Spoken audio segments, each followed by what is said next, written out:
1 வருஷம் 2 வருஷம் தான் பரவாயில்ல, 8 வருஷம் 10 வருஷமெல்லாம் வந்து வருவாங்க தம்பதிகள். என்னென்னு கேட்டிங்கன்னா, எப்போப்பா எவ்வளோ நாள் ஒரு வாட்டி செக்ஸ் வச்சுக்கிறீங்கன்னா, நாங்கள் கரெக்டாக வந்து இந்த ஓவலேஷன் டைமில் வருது இல்லைங்க, அப்போ வச்சுக்குவோம். அதுக்கு முன்னாடி அதெல்லாம் தொட்டு கூட பார்க்கறது இல்லைங்க. பின்னாடி ஐயோ அதெல்லாம் கிடையவே கிடையாதுங்கிறது. என்னையா சமாச்சாரம்னு கேட்டால், அந்த ஓவலேஷன் பீரியடில் வச்சா தான் குழந்தை ஆகுன்றது அவங்களோட நம்பிக்கை. சரி இருக்கட்டும், அதுக்காண்டி மற்ற நாள் வைக்கக்கூடாதுன்னு இருக்கா என்ன?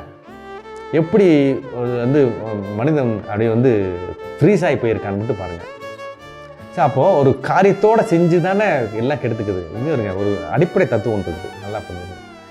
எந்த ஒரு செயலையும் ஒரு காரணத்தோடு செஞ்சுக்கிட்டே இருக்கக்கூடாது. உதாரணத்துக்கு கடவுள்கிட்ட போய் கோயிலுக்கு போய்கிட்டா போகிறேன், எனக்கு வந்து இந்த இது வேலை கிடைக்கணும், அதுக்காண்டி என் தொழில் நல்லா இருக்கணும், அதுக்கு தான் போனேன்னு சொல்லி போனோம்னாலே அங்கே அடிபட்டு போயிடும். ஸோ ஒரு அதை விட புனிதமானது எதுன்னு கேட்டிங்கன்னா இந்த தாம்பத்தியம். அப்போது அதுலேயும் ஒரு நோக்கத்தோடு செஞ்சோம்னா என்ன ஆகும்? இங்கே என்ன மட்டும்தான் இருக்கணும்னு கேட்டிங்கன்னா, இந்த அன்பு பரிமாற்றத்துக்கு மட்டும்தான் செக்ஸ் இருந்துருக்கணும்.